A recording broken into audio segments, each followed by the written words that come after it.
You ready? Third time's the charm? All right. Here we go. I'm going to do this dumb little intro one more time. For those of you just hearing about this is our third time trying it. Here we go. You're too heavy, man. Hello, Karens, and welcome to the first episode of The Come Up. Yes, Karens. I'm hoping this lands well. We are all Karens on the show because, drumroll please, we are here to speak to the manager. The Come Up is a quick peek into the lives of the representation with a moment of reflection from the talent themselves. Today, for our first episode ever of The Come Up, I'm here with Micheal Sykes. He goes by the name CEOMiamiMike. Micheal, or Mike, is not just a friend. He is literally family to me. He might be my biggest supporter on the planet, other than my mother. He is none other than the man that discovered the YouTube, the Vivo, the sensation hit-making goat of the rap industry, Soulja Boy. I'm proud to introduce you to someone that's very special to me, Miami-Mike, everybody. Appreciate you for having me, man. Hey, Mike, it's a pleasure to have you here today, and also just thank you for taking the time to do this. We're in Vegas right now. It's cool to be able to pull aside from all the craziness that's happening out there, Yes, sir. and just be able to talk and be real with one another. Right off the bat, can you tell us what management and representation is and how important it is to a successful career in the music industry? Management is just like all it is an artist or a client or whatever. Really, a high-paid assistant, I guess. Because you do everything just like assistant, but you just get paid more. And plus, manager has to have connections and pull and respect in the game. Not necessarily respect, but you need to know people have connections and pull to make stuff happen. So assistant don't have to have all that. And a manager, like I said, in the game, I'm respected. There's a lot of people know me in the industry, and my work speaks for itself. For sure. And I got a lot of connections, and I can pull a lot of strings. Absolutely. That's one thing I do know about you is you do got a lot of connections. You know everybody. Can you, for some of our context, for some of these for the listeners out there, can you tell us a little bit about yourself and where you're from, what it's like growing up in Batesville, Mississippi? What was your family dynamic like? Yeah, I'm from Batesville, Mississippi, man. Sorry for that yarn, man. I've been ripping it right out there, but I'm from Batesville, Mississippi, man. It's in Panola County. It's like an hour south of Memphis. And I was raised in a home with my mom and dad, and I got 5 sisters. I'm the only son, and my mom and dad got a divorce when I was 13. So, and I had more time to get in trouble when my mom had to get an extra job because my dad, he was there for us like on the weekends, but he wasn't staying with us no more. So, but he still took care of us and bought us things, but we only saw him on the weekends, How did you learn to take care of people, or is that a learned trait that you gained over the years? I guess I'm a caring person, you know what I'm saying? I want to see people win. I want to see people succeed and go to the next level, For sure. And at some point, while you're in Batesville, Soulja ends up moving to Batesville, Mississippi. You've been called this before, and I've heard you call this, Soulja specifically has said this to you, that he's called you a hood star. Yeah, he was saying that, yeah. What's that? From my understanding, you were the man down on Patton Lane. You were selling. You knew everybody. Everybody knew you. You were the it man, the king of Batesville, so to speak. So, can you explain what that was like in that kind of hood fame? What does that mean? Man, I was just heavy in the dope game. Everybody knew me for selling drugs. I went to it, man. But I know a lot of people knew me because everybody said I had money and stuff like that. You know how it is when you trapping in the hood and you're doing good. People get to talking. That's all it is. For sure. Yeah, So when you're working and you're doing things that are illegal at some point, some way or fashion, it's going to catch up to you. And for you specifically, you correct me if I'm wrong on the number of years, but you were given 7 years in prison. Yeah. I had life, but I wound up getting off of it, getting 7 years. And then the lawyer that got you out, actually, fun fact, was Tupac Shakur's lawyer, correct? Yes, the Googling Soulja Boy. Yeah, he was the mayor of Jackson, Mississippi too. He also he died. He passed a couple of years ago, but his son is the mayor now, Soulja Boy Jr. So he's a lawyer too. So when you get out of jail after doing 7 years and you finally get out, you're going back into the business that you started when you were younger. If I'm correct, you had a barber shop. Mm-hmm. Was this the first time that you were cutting hair, actually? Yeah, I was cutting hair. I was cutting hair the whole time. I've been cutting hair since I was 13. But you know how that go? That just was a front, you know. Yeah, fair. Yeah, me and fair. my sister, we had my couple sisters. We had a couple barbershops and beauty salons, whatever. But now you're out, and now you want to make clean money. So is that your like first avenue and first like I'm gonna get back and go to the barbershop? Yeah, I actually cut in the shop when I got out. Yeah, because I used to just be doing house calls or cut at my house or something like that. But I didn't really. I had to do it then because like I had just got out of prison. I was on parole, so I couldn't do nothing, make no wrong turns, and so I had to just cut hair. I was making pretty good. I was making like $1,000, $1,500 a week, and I didn't work for 3 days, so that was pretty good money. It's pretty good money. Yeah, I only worked Thursday, Friday, and Saturday And from 10 to 6. oh, it is only 3 days. Yeah, 10 to 6. Yeah, That's great money. yeah. That's crazy money. Had clientele, man. Yeah, for real, heavy clientele. Yeah. And And then I could cut like 3-4 heads an hour. I was a fast barber. really, 3-4 heads in an hour. Yeah. And you were charging like $20 a head. Yeah, and then they could tip. And then the tip. Yeah. But people took care of you because they knew who you were. So were people giving you like $20 tips and stuff like that just because they were like trying to ball out in front of you, or what? I don't know. I ain't never thought about it like that. Probably was. I don't know. Yeah, well, you were the man down there. But in this moment, in comes Soulja Boy. Soulja ends up showing up, and you knew his father, correct? Yeah, I knew his father, but I didn't know at the time that his father was his father because he had just moved from Atlanta. Right. You know? But he kept hitting you up and saying, "I want you to listen to my stuff." Yeah, but I didn't know his dad was who his dad was till like 2 years later. Oh wow! And at what point did you? I mean, because from what I understand and from our conversations, you've told me that you didn't immediately buy into the Soulja idea. Like I said, it was 2 years later when his daddy came and talked to me one day and said, "Hey man, my son rap. He needed a manager. He had 2-3 managers. They didn't know what they was doing. Thanks you the missing link." And he said that, and then when somebody co-sign for you like that, especially your parent or something, then I know me. If I co-sign for somebody, I ain't gonna make myself look bad. And I ain't gonna they gotta be pretty good or something. So once he did that, and I was like, man, she was showing me something. I said, man, I saw the album cover, whatever. It was him. I said, man, dude, been on me for like a couple years, man. I ain't know that's your son. I said, why you didn't tell me it's your son? He was like, man, shoot, hell, I didn't know. I took a blood test and he was mine. I told he could move with me. So that's how that happened. He had heard, but he wasn't for sure. He told his mom, hey, he was getting in trouble out there in Atlanta and stuff. And he told his mom, like, he need to come stay with you. He bad as fuck, all that shit. You know what I'm saying? And he said, man, if I'm gonna take a blood test, be mine, he can come stay with me. So that's what happened. He took a blood test. It was his. His Soulja was his. He knew he had an idea of it, but he was for sure. But sometimes you gotta just take that blood test. Yeah. So when he tells you that he wants you to rep him, Soulja specifically, you're like, I don't know about this right now. No, I told him, yeah, as soon as he said it, it was just like I didn't know Soulja like that. Yeah. I didn't know his church was his dad, and then he's just like a little badass kid walking around. I thought he was gonna listen to that, man. So I just once his dad was my guy. We was college roommates and stuff. Once he told me that I was gonna do it for him, And Soulja was working down at Burger King, yeah, right? Yeah, he flipping burgers and shit, yeah. So when you finally gave him that phone call, I'm trying to rack my brain, but you show up to his house I and just he's pulled up on him, yeah, freaking out. Yeah, he was like, he was mowing the grass or something. He was like, he couldn't believe I pulled up in the yard. Cause like I said, you got a little more hood style around there, And I pulled up on him. And he's like, I told you, man, I told you. But he didn't know I came because his dad. He think I came because I saw his YouTube and MySpace. I wasn't even on the internet like that. He didn't want to put me on it. So he showed me that stuff then. Yeah. Yeah. So. And he's like, Miami.Mike's in my house right now. Yeah, Miami.Mike's in my house right now. I love that. He was lit. He was lit. Okay, so explain. Look, he had been trying to get. He was trying to get me to see the vision. Yeah. For like 2 years, but I you know what I'm saying. I had nigga messing with that work. Really didn't have time. You know what I'm saying. You feel me? I had a couple artists we were investing money in. Me and my partner RP and his name Chronic and we was mostly focused on his project at the time, but. Me and him had kind of failed ways, and I said, "Fuck it, I need to try something different." You know what I'm saying? So yeah. And I would put out my energy on Chronic and stuff like that. After that, I just put my energy on Soulja. That's great. And that was the life-changing moment. Explain what you actually do as Soulja's manager specifically. I always was a concert promoter. I was promoting concerts nationwide.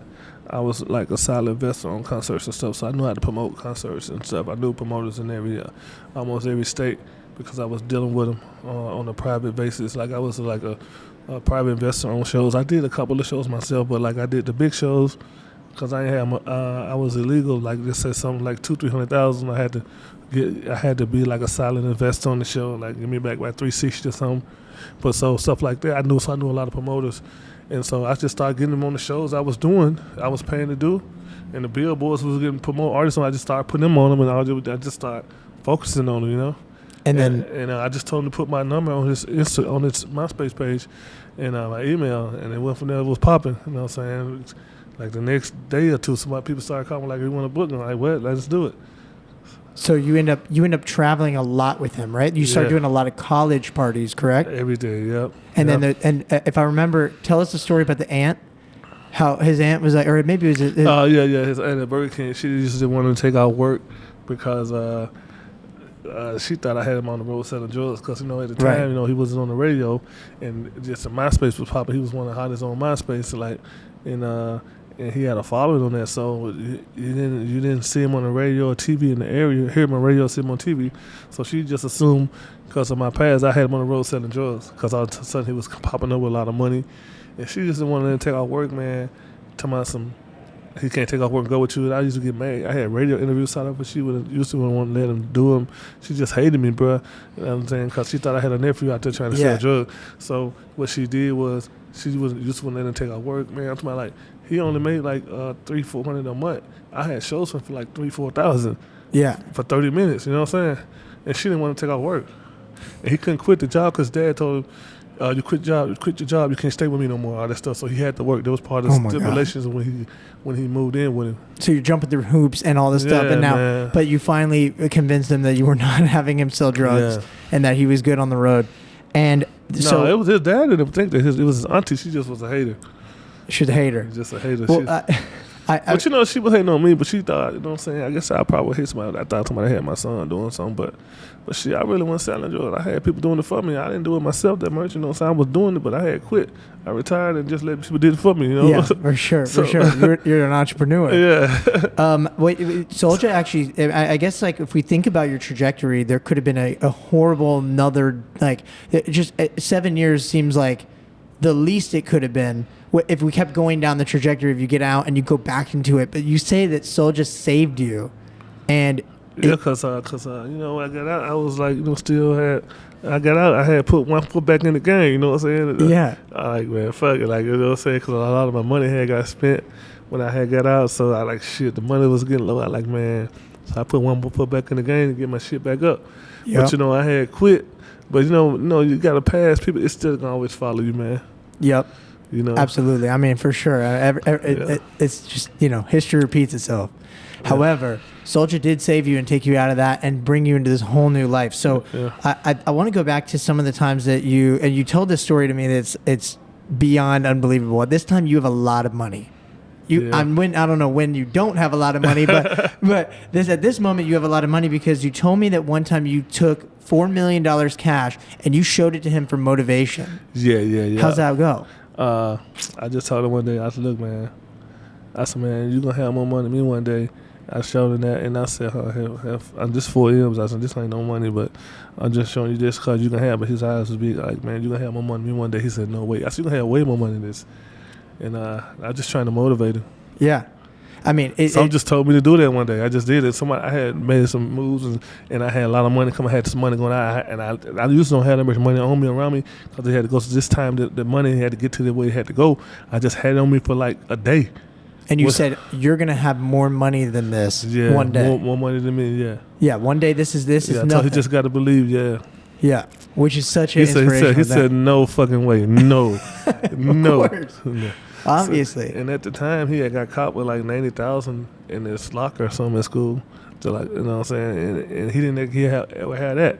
But he had that offshore money because you got to look at, he stayed with his dad. He worked at Burger King. Like one time we did 5 shows in one day in North Carolina. Oh my God. One day. Yep. Tim Boss, he was just coming up there and he was a big promoter in North Carolina. He used to book us too. He's still my boy to this day. I had certain promoters that did me right and gave me my money on time. Then fuck over and they would don't check promoters. I kept their number in my phone and put them on no blacklist. But we was getting money, man. Cause like you gotta look at he getting $3,000, $4,000, $5,000 a show. Crazy. Then Friday, Saturdays, and Sundays we doing shows. Yeah, he had more money than most people in that whole town. And you were right there with him. But nobody believed him because I told him don't show it to nobody. And then he having all kind of new shit to say. His auntie thought I had selling drugs because they didn't hear the song on the radio. They didn't hear songs on the radio. They didn't see him on TV. Yep. She wasn't trying to hear that shit. Well, then he wanted to quit his job. He hated his job after that. Well, if I understand, your big song that blew up was called Shootout, maybe? Shootout. Shootout. We had Shootout. We had Babe and Apes. We had a couple songs. But then it was like there was a shooting at Columbine? The first shooting, we had a song called Shootout. It wasn't even about a gun. It was a dance called the Pool Palace. And the first shooting happened in North Carolina, North Carolina, South Carolina, Virginia. Those were the three hottest states. We was like North Carolina, Virginia, West Virginia, South Carolina, and it was like another state or two on the East Coast. That area, he was just hot as hell, and his songs was crazy in the clubs, the cameras and everything. And so I had spent a lot of money on the radio, get the song like a rotation and stuff. And then the shootout happened. The first shootout happened at Virginia Tech, the first school shooting, and they stopped playing our music. Cause they said like took it off the radio. Yeah, and I was like, because the college stations and everybody was playing that. Like now, I was like, man, hey, I got a lot of money. It's not about a gun, it's a dance. But by it being a called Shootout, and then the first school shooting happened, they just stopped playing it because they didn't want to hear that. Because like I guess most people gonna think, hey, it's a shootout. Why you playing that? So it just was bad luck, bad timing. You know what I'm saying? But the real to the but we had been playing that shit for months before it happened. Though it was like hot.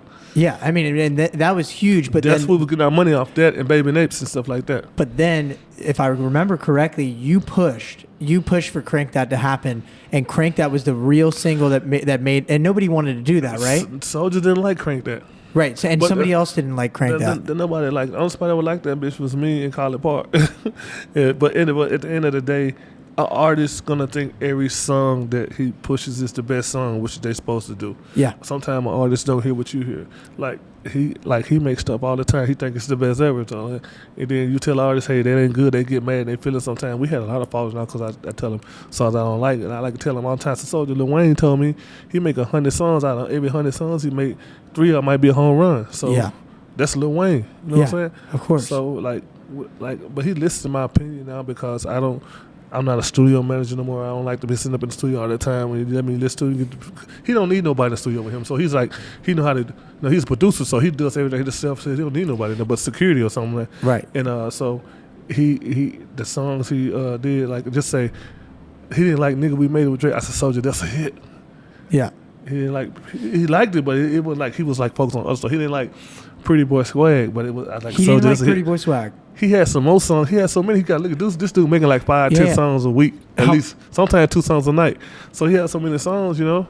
Yeah. And one of my favorite he ever made was Square Flu. We never did video or nothing for it. He had Birdman on it. Like that was one of my favorite songs. But I don't know why he never did get around to push. But I always wanted him to push Square Flu, man. Like you hear Square Flu, you're gonna love it. It's him and Birdman. Him, Birdman, and Gucci Man. I gotta listen to that one. I don't know why. I don't know why it's not playing in my head correctly. I think I've heard it. Trust me. I'm pretty sure I heard it. Hey, you know the him, Birdman, and Gucci Man.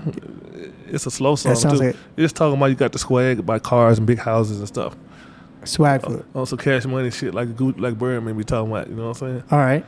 Yeah. But the Crank That became the biggest hit, and this was 2007. Yeah, because he got signed to a label. Then he was signed in. He got signed to College Park. Then College Park took it to Interscope. He got the major deal. So that's how that happened. You know what I'm saying? You put a lot of money behind it because, like, I didn't know the game like I know it now because if I would have known, I would have did it, but I didn't know. I just knew that this guy like, hey, man, you pay me some money, I'll get this song on the radio. That's why I was doing it. I didn't know about the radio campaign and all that. I was just doing it because they asked me, like, just to help the song out. You know what I'm saying? I hear you say one time that you paid $300,000 to put a song on the radio or something like that? Is that too much? Is that high? That's a high number. That's like I was like 300,000. It take that to get it done. To get it out. At the time, I didn't know what I was doing. You know, so I was spending a lot of money and I was getting fucked over. I'm paying 30,000-40,000 for something that costs like 2,500. Because the guys in the music being the dirty too. You know. Yes. You feel me? Yeah. And this is segue from what I even like mapped out for this, but I can't help but think that you're probably the most genuine person I've ever met in the music industry. You think a lot of people say that, man. I try to be myself, man. You know. Yeah, you're not only humble, but you're also like you're so wise when it comes. I've never told you this, but like being that we both went on my man. We both went on the Millennium Tour in 2021, and my first like recognition of how you just knew everything that needed to be where it needed to be was when we were in the club in Charlotte. I was in the club, we were standing there, and you pointed at me and you go, "Come here," and you point to the spot over there where Soulja is, and you say, "You stand right here." And you had me stand right next to him because as soon as they started bringing out bottle service, as soon as they started bringing, everyone's cameras lit up. All eyes were on Soulja, but I was standing right next to him, and you had a plan. Yeah, that was your plan. Yeah. Was to have it all right there and have every. That was in Orlando. Yeah, no, Orlando was when we were on the top. Okay, I got you. Yeah, you're right. Yeah. But it was this moment where like I was just like. You knew you were 10 steps ahead of it. I was just in the moment going, where the hell am I? You know, bottles I know where you need to be. Yeah, I know where you need to be. Yeah. You knew where I needed to be. And I think that there's something about that. You have like this like foresight, you this future into like a lot of things that you have going with Soulja. Yeah. And I saw it with me and I was like, it's unbelievable because you can see things before they even happen. Yeah. And I think that's really cool. And also to be humble and also to have the genuine money isn't a major issue, which we're going to get to moment where just like we did today for Love of Friends. So we went over there and we mapped the thing. Also, when we go tomorrow, we won't have that problem when Soulja gets. Yeah, we know it. So you know when it goes up to the when Crank That hits, you go to the moon. I mean, it's literally it's 0 to 100. I mean, not that you weren't already going, but like now you're skyrocketing. What's that like? It's different. Yeah, it's different when you're number one on Billboard. It's different. It's just a whole nother ball game. Like more people around the world know about it. It's just bigger. You know how big Crank That was, so it was just a whole different ball game. The prices went up. The price yesterday wasn't the price today. You know. There you go. So Joe. Before he got signed, I think the most he ever got for a show was like 25. You know what I'm saying? That first show, we got like 300. Well, we did our first shows for free, but the first paid show, I think we got like 300 or 500. But at the time, man, he had offers coming in. Like one time, a Prince for Africa tried to give him 300,000, 350,000 for a show. He didn't do it. Oh, my God. Just wanted to come to a private party with 300 people. He didn't want to do it on his own flight because he had so much money. I was so mad at him that he didn't do it because I had counted in my pockets. He just came and gave me 60,000 one day, huh? I know you're mad at me, huh? Threw it in my house. He knocked on the door, threw the shit in there, and left. Oh my! Because money didn't matter. And he knew I wanted the money from that show, and he knew I was mad at it. But he didn't want to do that shit. For sure. He didn't want to do that flight because that flight to Africa was like 30 hours. It's crazy. Well, he didn't want to do it. That's 30 hours over there and 30 hours back. They weren't going to fly you on private for that? He didn't want to do the flight anyway. We didn't get to that part, but he probably would have getting that much money. That would have been. But he just didn't want to fly to Africa. Period. He didn't want to fly. If we would have flew private, it still would have been. Like, it's still going to be, like, at least 25 hours. Yeah. I mean, it's crazy. At least 20. To Africa.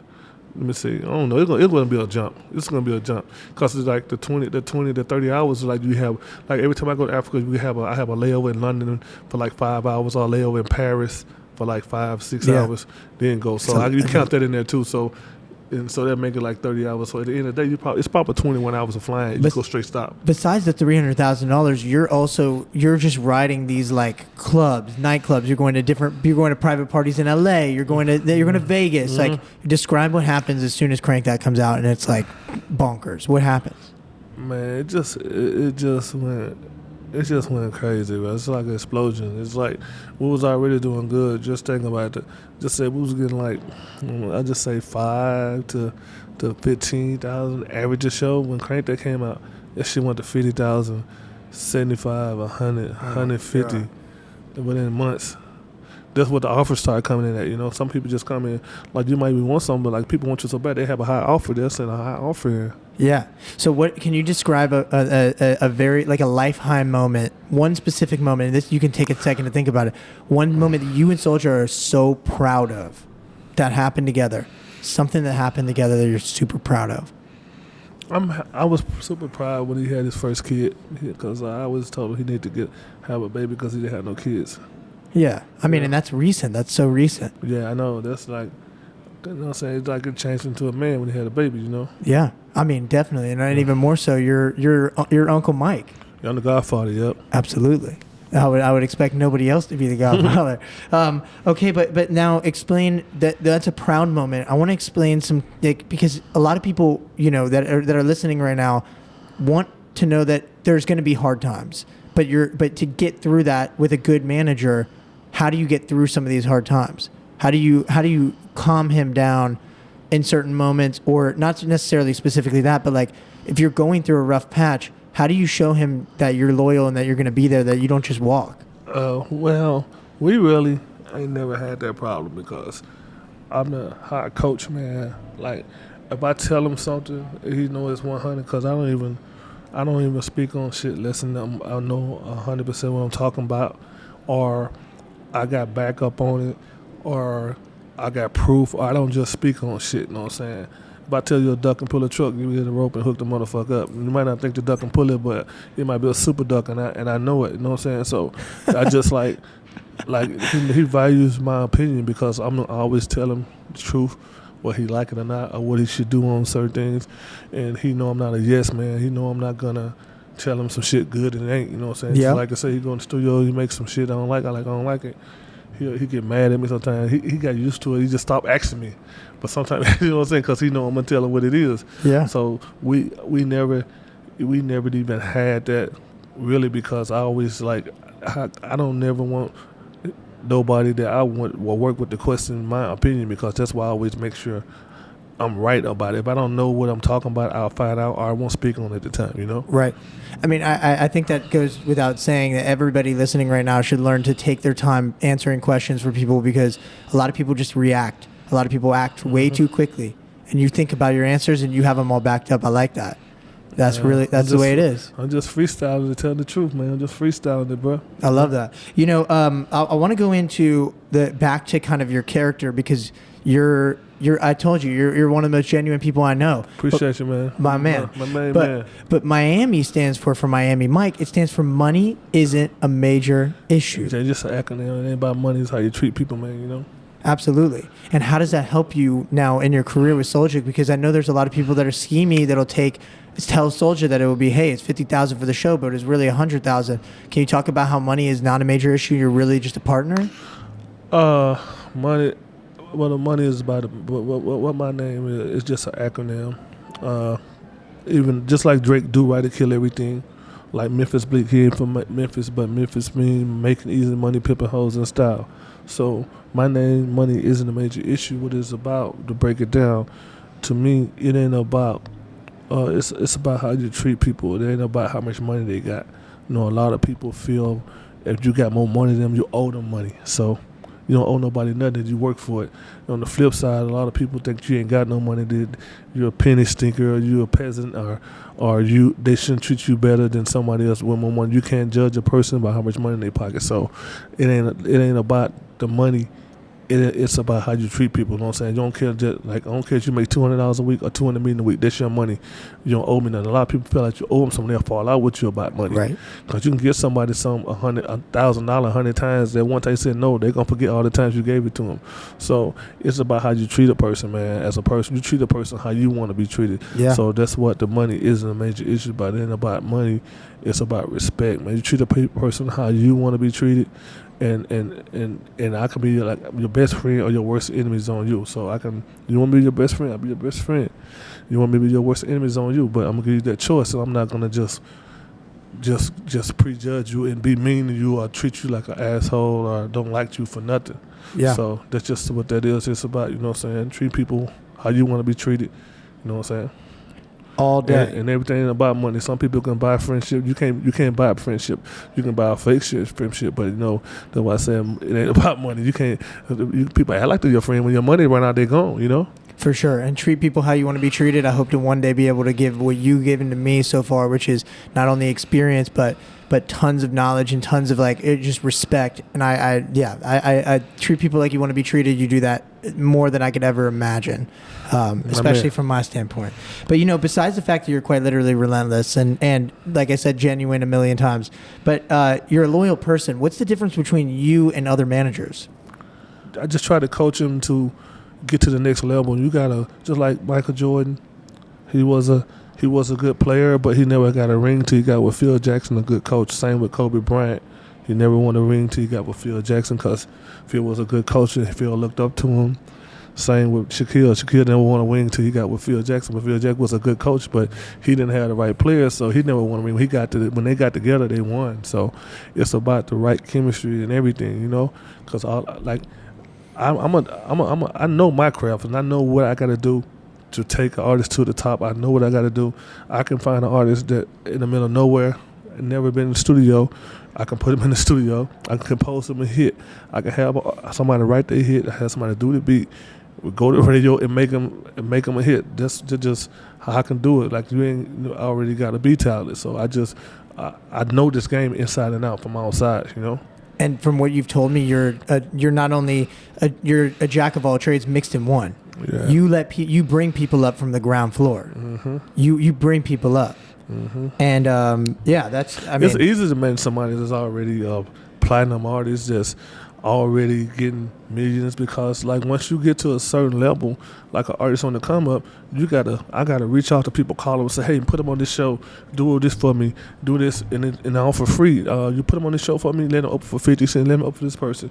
I gotta do calls and all that. But when you get to a certain level, everybody, like, you get hot on the radio, get a hit, everybody calling you, all the calls coming in. Now you just got to have some people with you to accept all these calls, because there's too many calls coming in. They calling you. Like, shit you had to pay for, now you're getting it for free. This motorcycle you wanted this dealership, now dealership will give you one for free. Just come by there and take a couple pictures and be on their commercial. So it's a whole different ball game when you got the heat, you know what I'm saying? And the rabbit, it ain't fun when the rabbit got the gun, the shit change up, So that's the thing about that, Facts. I think I want to go into PTE because PTE is such a cool thing. It's so unique. I feel very honored to even be in this group chat right now, just so everyone knows that I'm in this club. You're heavy. I'm a part of like what I think is like a really good group of people. A lot of people that are very talented. They have a lot of like say in in the industry, or they're just well connected in all different cities around the world. Right now, I want to talk about PTE. It's Palm Tree Entertainment. What does it mean? Palm Tree Entertainment, I'm a nationwide concert promoter. Like I told you, I was doing shows around the country and the world. I was doing a lot of side investors. And like I say, I did a show in Chicago. I invested in a show in Chicago. It rained or snowed. It didn't do good. The same with Mississippi. If a tornado came, it didn't do good. But out of all the money I ever invested, I made my most money where Palm Trees was at. So just say I invested in a show in Jamaica, I put it together. I invested in a show in L.A. or any Florida, anywhere that had palm trees. I was like, damn, my shit never lose when the palm trees. I just was talking about it when they're like, wow, every time, cause I guess because it's beautiful weather and so it's beautiful entertainment. So you gotta look at white people. They don't give a fuck with rain, sleet, or snow. But like I was doing urban shows, black people, if it rain, they ain't coming. Cause know that a lot of them cities they walk up. Like Justin Bieber said, go on the show. The tickets gonna go on sale on M.I.A.M.I. They're gonna be sold out for the show star. Black folks, they're gonna a lot of cities they do a lot of walk up. But I can say, but everywhere palm trees was at, Miami, L.A., even South Carolina, Mississippi Gulf Coast, New Orleans, anywhere they had palm trees. I did shit in Jamaica. I did some shit in Rio, Brazil. I did some shit in Bahamas. Anywhere I did a show with palm trees, I made millions. Then I just started calling my shit Beautiful Entertainment because it had beautiful weather. So that's what palm trees stand for beautiful entertainments. And also in the Bible I read when I was in jail, and go back to the palm trees, that like a hurricane could come through, it'll blow down everything, but the palm trees will still be standing. Even the wind, 300-mile-per-hour wind, they'll bend all the way over, and they'll stand back up. And that's me. You can bend me, you can't break me. So that's where the palm tree entertainment came from. That's great. Because it was like the trees strong in the Bible. The hurricanes, a lot of them, the hurricane can't blow them over. They'll bend over, but they'll stand back up. You can bend them, you can't break them. The same with me. And plus, the beautiful entertainment, like everybody did, which shows that with palm trees, I made money.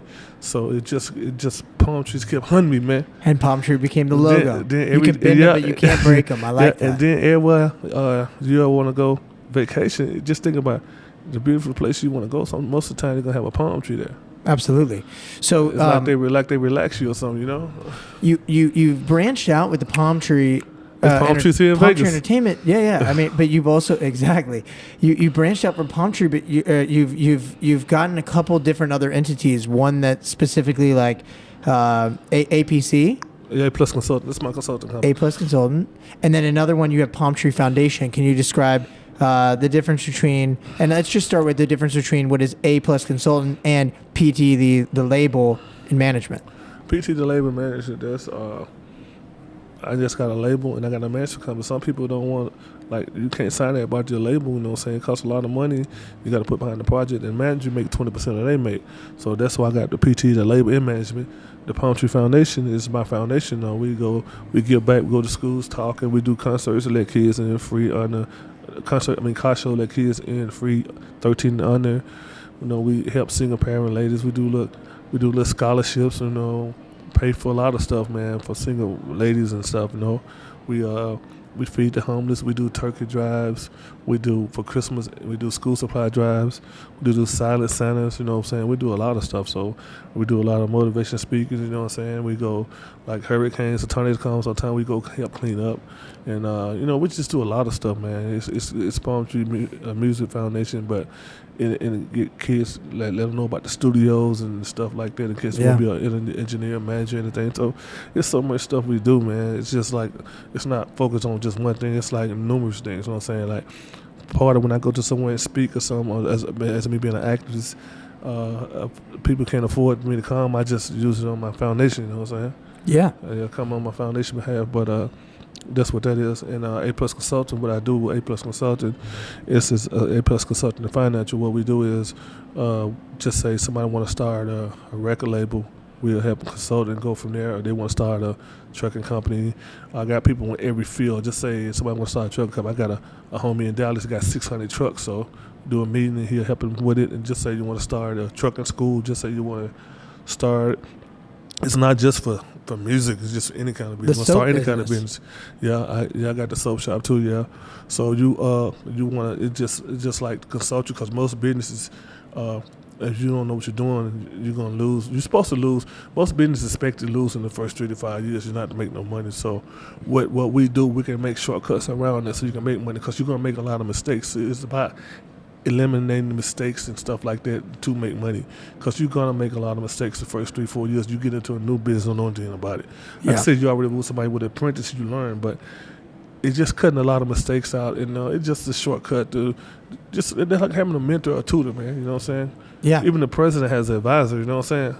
I mean, it's a genius idea, because you're able to give people what I know is 20, 30 years of industry experience, 20 years wrapped up in one phone call, an hour of your time. You're able to give them all what you know all at once, and I think it's genius. We made over 30 people millionaires to the day assisting them. Yeah, I know, and I'm number 31, right? Is that right? Yeah, we're gonna get you when this documentary come out. Let's go. You're gonna call me crying. I'm gonna call you crying with a wire hit. Mike, you told me, man. Man, the wire hit.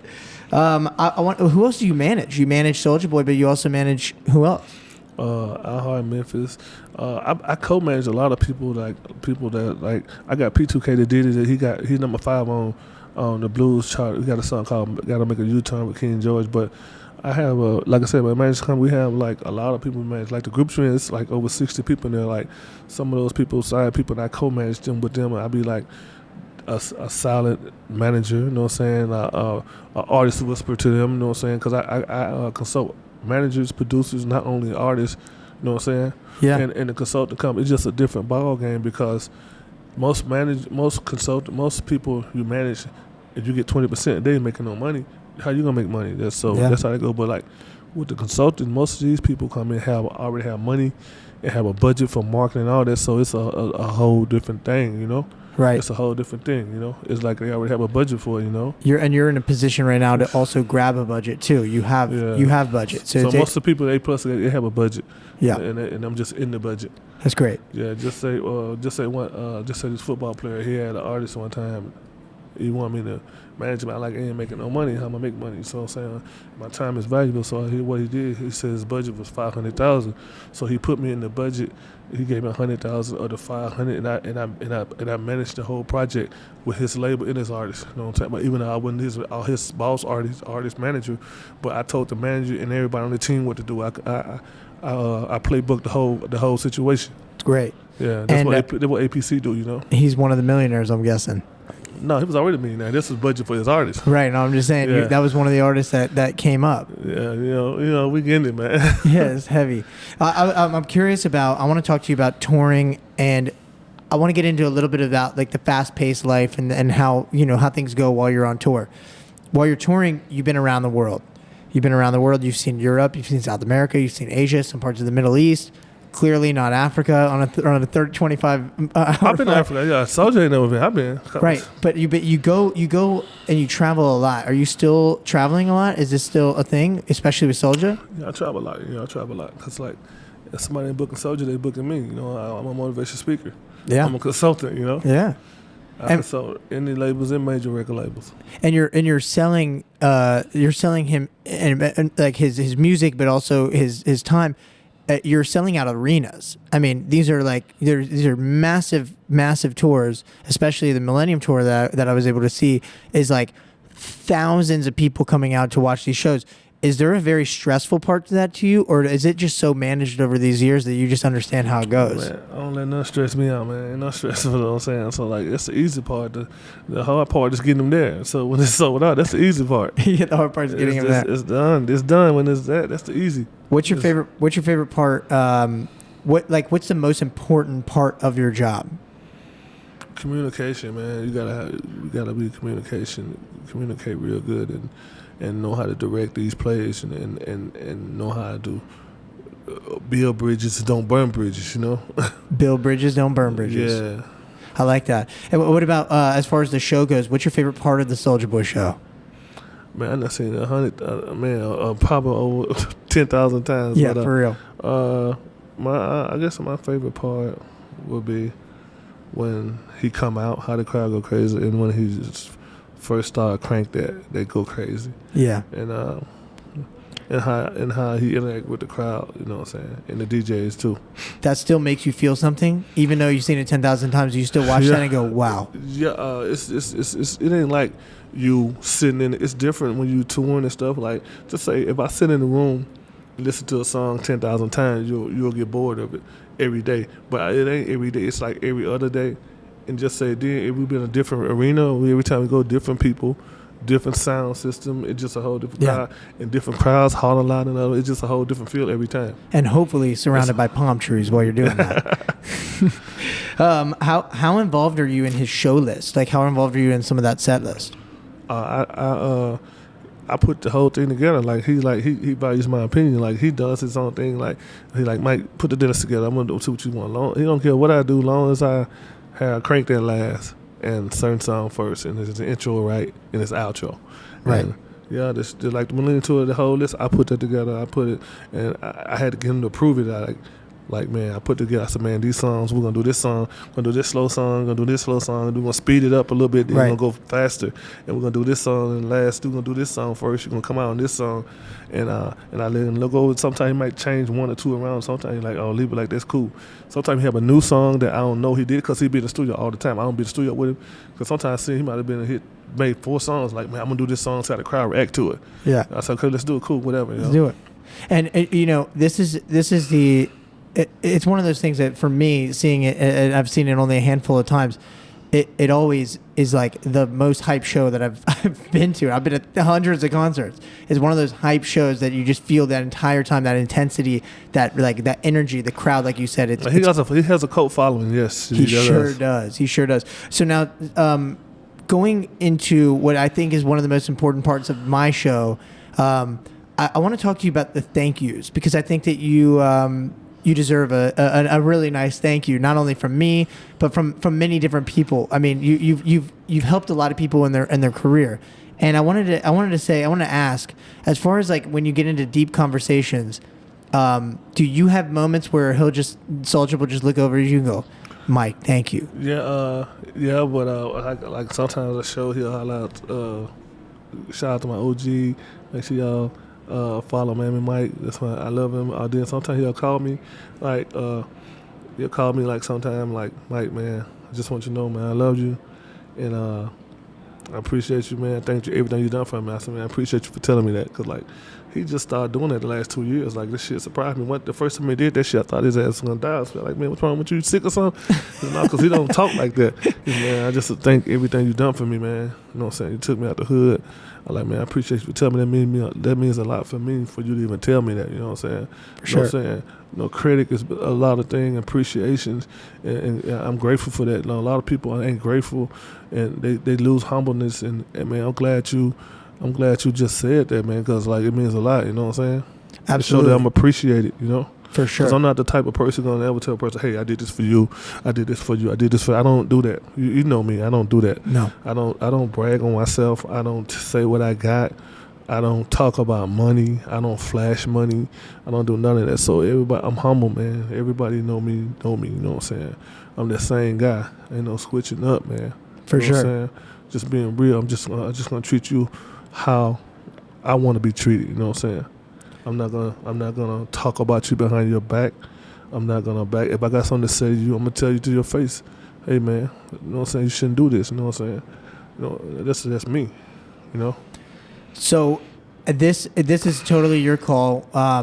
We've not talked about this yet, but I wanted to see if you'd be interested in if we wanted to give Soulja a call right now and see what he said, maybe a little bit about. You know who you are, and you know how amazing you've been for him. If he even picks up the phone, would you be interested in making a phone call real quick? Yeah, I can call it now, man. Yeah, let's see. I can call it now, man. Just tell me. I'm calling now, man. He probably in the damn studio though. He probably in the studio. All right. Oh, you're actually calling. You're actually calling. Hey, Soulja. Hey, I'm on the podcast. You want to say something good about me right quick? Yeah, I heard. I got you. Hey, how you gonna say host? So, Soulja, real quick. Hey, I just wanted to ask you real quick how important Mike is to your career and how important that is for you. Man, we've been rocking for a long time. You know what I'm saying? We've been rocking since day one, man. You know, I came in the game with him. We still rocking. You know, major player in the music industry, major player in my career since day one for sure. That's my little bro. I love him, man. We've been getting a lot of money a long time together, man. We turned up in Vegas tomorrow, bro.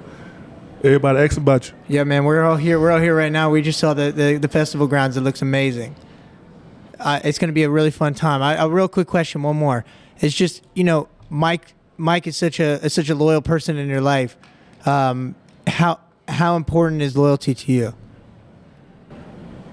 Man, loyalty is the most important thing. You know what I'm saying? Loyalty comes first, man. You know, that would make a good team. You know, that's what keep things going for years and years. You dig what I'm saying? And one thing I like about Soulja, all the music he made, man, he's still the same. He still take care of his people, man. And like I say, he moved like a broke nigga. Like he don't act like he got money. He just moved the same way, really, man. You know.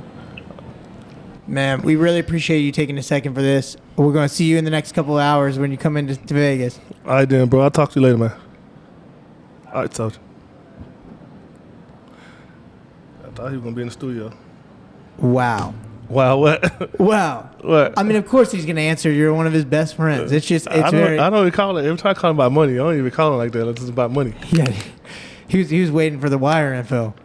I'm just kidding. I'm playing. That's it's so refreshing to hear somebody say how important you are to him, because it's like Soulja has been in your life since the beginning. I mean, his life would not be here without yours or without your help. Yeah, I would say like, but I don't want to be that. But he was gonna make it probably with her. Cause I think it was destined for God, because he was gonna make it probably with him. Because he was everyone I saw him, he was like his grind. Like we do a boxing match, he out there doing when the music come on doing that. He up in his crew dancing, everybody watching, because he had that star stuff in him. But I'm the type of person, I don't know you. I don't really mess with you, but I didn't know all the time. I didn't never knew it was my partner's son. Yeah. But when I knew what I did, it was a whole different ball game. Because I ain't the type of guy. Soulja tell you, he's the same way. I'm not too quick to open up to somebody and let them in my circle real fast. Yeah. First off, that was amazing. Thank you for that. That's awesome, my man. I want to chat about the future. I think that we're kind of at the end of the road of this podcast real quick, and I wanted to chat with you about the future, how important the future is for, obviously Soulja's career, just your family, everybody being kind of like in line. Where do you see kind of like, what are your goals for the future? Man, my future, man, me and Soulja been talking. He definitely he really wanna sign a lot of artists on SOD and do his CEO thing. He was doing this rap thing alone. He's not gonna retire from rapping, but he had a lot of talks about. He been having more and more talks to me about it. But I think he really serious about it now. He wanna put more artists on, because you know what I'm saying, they're just a talk we've been having, and for us, me, I'm the president of his label, and he's the president of my label. Like, I'm the CEO of Palm Tree, and he's the president, and he's the CEO of SOD, and I'm the president. You know what I'm saying? We're the president of each other labels, you know, and we just like I said, we got the U-Turn song on the way. It's doing real good, you know. I got my artist out here in Memphis. He's one of the most played TikTokers in the world right now. He was like, a couple years ago, he was like number 3 TikTokers in the United States. Yeah. But then we got the new song with Pressure Baby coming called Jig Session on PTE. Then Soulja just signed a little artist named Bino, and he working with some more stuff, man. Like, we just ran it. And, you know, it's always about the endorsements and the branding.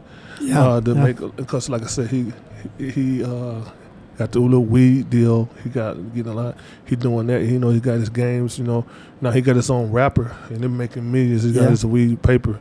So man, it's just about the things outside of music too. You know what I'm saying? Because like when they said Shaquille O'Neal was in the game, he never cashed a check for 3 years. He didn't have to because he made a lot of money on stuff outside of basketball. Yep. And we try to focus on making stuff money outside of music. Like, I'm doing the soap business, you know what I'm saying? And like, he trying to square into a little acting now. We've been talking about that because a lot of people been wanting to get him in movies.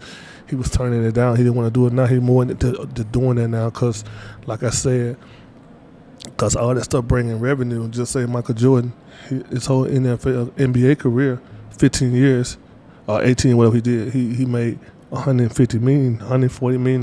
You can Google. That's a lot of money. It's good. But you got to look at, he make $150 million a year enjoying the loan.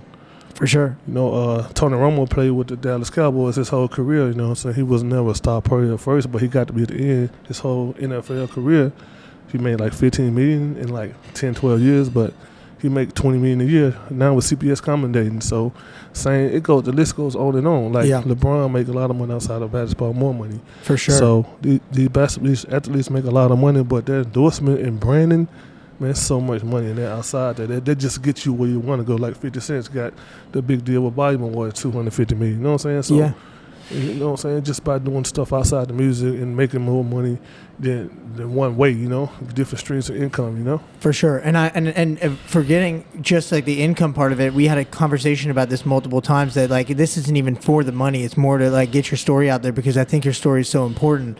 We're talking about doing a documentary together, but not only we're actually doing the book. That's what I was going to bring up. Is like, the book is something that is in your near future. Yeah, the book is halfway done. Yeah, and there's so many stories. There's just so much to tell. Yeah, a lot to tell. So I want to talk about, this is my last part. This is my advice section. I would really like to talk about something that you've learned from life that applies to your everyday. Man, to be humble, man, that's one thing you gotta do. You gotta be humble, and you gotta be grateful, and you gotta be thankful, and you gotta. If some bad shit happens, you can say it always could have been worse. You know what I'm saying? As long as you living and breathing, you know what I'm saying. Got your health. Health is wealth. You know what I'm saying? Because like, you can't let shit stress you out these days, because stress will give you a heart attack, stress will give you an aneurysm, stress will give you a stroke. So shit, I don't let shit stress me out. I can't make nobody do nothing. Yep. Nobody can't make me do nothing. You can lead a horse to water, you can't make him drink it though. So I just try to stay stress free as I can, man. You know what I'm saying? Because, you know what I'm saying, shit stressing you out, man, that just leads to a lot of shit. Like, you know what I'm saying, like stress. Like I said, stress really.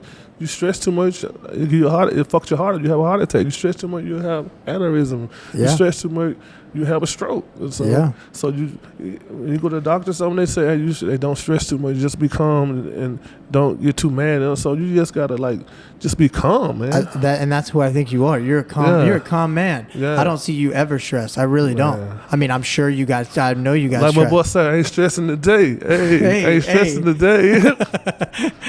I wanted to get some music industry advice also out there for the music fellas, people that love music, aficionados. From the GOAT manager himself, give some people I would love to hear some tips on music in the music business if they're trying to get into business as a manager or an artist, and how can you help them further with your company? You talking about what, A+ or just talk about the music business period? But if you're trying to manage an artist, first of all, if you're trying to manage this artist, you got to make sure this artist's head is, does he really want to do this shit? And then you behind and you go just go harder than him, you know what I'm saying? Because like me, when somebody tell me about a person, I'm going to listen to an artist. Every artist is going to say they good. But when this homeboy starts saying, hey, Mike, he good, his sisters and mama, this is just different when different people saying co-signing for you when you there or not there. Not if he say, hey, man, tell him I'm good. That's different. When you ain't around, motherfucker say, hey, he good, check him out. This is a whole different. When you got people start doing that because people don't want to make this up a little bad. So you got to have artists that want to go hard for you as you go for him, not you going hard for him, because as you managing this artist, you're going to have to take up a lot of time in your life and in your career, your schedule. You got a job, a day job, you're going to be doing this stuff with him. You get out work. That's really your part-time job because you're not making no money until this artist blow up. And it's millions of rappers, so you just really doing this shit for free. For sure. So you gotta a manager going to have to be dedicated, you know what I'm saying? Listen. And then even investors, to get investors, they gotta look at everything. Like somebody want to invest some money, you can't. Everybody try to get signed to a label. It ain't all about getting signed to a label. You can find an investor. If somebody want to invest behind this artist, get $100,000. If it's just $10,000, that's a start. And you just gotta know how to try to get this investor their money back, right? Because you lose. The money, the fucking investor gonna be like, damn, man, I was gonna get them $100,000 or $1 million, but I ain't gonna do it now. I'm just testing them. The same with a label. If you get signed to a major label, if the shit don't sell, they lose, they gonna drop your ass. Just like they sign, they gonna drop you. So it's a business. If you spend $100,000 on somebody, you trying to make $300,000. You spend $3 million on somebody, you trying to make $10 million. So this is a business. That's what a lot of people gotta look at. This is a business, and an artist should focus on just the music and being in the studio. You gotta know the business part. Like you can't. It's hard to get fucked over these days. Your shit's sell a million. You gonna know, everybody gonna know. You know how much points you get off a record. You sign to a major label. You know you getting 10 cents to 15 cents off every dollar. So that shit, it ain't hard to do. So back in the days, like the Temptation, all them people back in the days, they didn't know. It wasn't no streaming platforms. There wasn't nobody keeping up with every number. It wasn't. So they didn't really know. But now you're gonna assume about how much you made. Mm-hmm. It's different now, you know. Well, I think my final question is, what's something that people can learn from your success? Man, I just want them to learn that, man, this shit can happen, man, because then nobody believed in me at first. You know what I'm saying? Even when I got out of prison, I was passing CDs out of artists and motherfuckers, and when I leave, people tell me, oh, man, this is Mike trying to sell some fucking music now. Nigga don't know about no fucking music. He a fucking dope boy. He don't know about selling dope. You know, that shit ain't gonna make it, you know what I'm saying? But that's how people are, because they used to you being a certain way. But anybody can change and anybody can do what they want to do. Because like I said, when I was in prison, I was talking about what I was going to do. I was saying, hey, Palm Tree Entertainment. I started Palm Tree in prison. I just got to fish on paper when I got out. Man, I was had in my mind what I was going to do. And I was going to clubs every weekend in my mind, because you're in jail and you let that shit consume you, you go crazy. So, and you worry about visitation outside, you're going to go crazy. Like that movie Life, how they was doing stuff like that. The Boom Boom, I hadn't even seen Life. I was doing the same stuff. I was going to the club every weekend. I had this club. I had this concert. I was doing it in my head. Me and my boys, I had it with me. We was doing this. Just you gotta speak into existence, man. The mind is real strong. People understand. So like the shit negative, it work, man. Yeah, and you don't listen to those negative thoughts. You can push forward and go through. Yeah, just like dreams, man. Sometimes people think dreams. Sometimes dreams are your thoughts. Like it just sometimes this way God will talking to you through dreams. Sometimes you have a dream. This person, like me, I have dreams all the time. Oh, this person got killed. Or this happened. It happened, but it wasn't the person that I thought it was gonna happen to. But it happened to somebody they know. So your mind is real strong, man. It's powerful. And you just gotta learn how to use it and stick to what you gotta do. Cause like you know what I'm saying. You just gotta stick to this shit, man. You want to be a good manager. Just do what you got to do to be a good manager. Read all the books about managing. Like, I advise every up-and-coming manager to me everything you need to know in the music business about being a manager, or everything you need to know about the music business. Those are good books. Tell you a lot about the stuff, you know what I'm saying? Because even though you can go to school for this, you know what I'm saying, for music and all that, but some stuff you got just have to learn on the day, the day training, on the job training. Are there any specific books that you read that were amazing? I just told you everything you need to know about the music business. Everything you need to know about the music business. That was one of the first books I read. It taught me a lot. But I've been in this over 20 years and I'm still learning shit every day. So great. You just gotta just experience and do it. Life experience. And work. Just like playing basketball. You play every day you play, you get better. Facts. Yeah. Practice makes perfect. Yes, sir. Mike, I want to say thank you for real. Like this is one of the best things I've ever done, which is be able to just talk to you and get to know you and get to see your world. And I can't thank you enough for that. The connection, not only that, but it's love. I hear you say it to me, so love you and thank you so much. Appreciate every moment of your time. Appreciate you for having me, man. My main man. All right. Yeah, boy, here, man. Everybody doing good, man. You ain't no sleeper, huh? I know you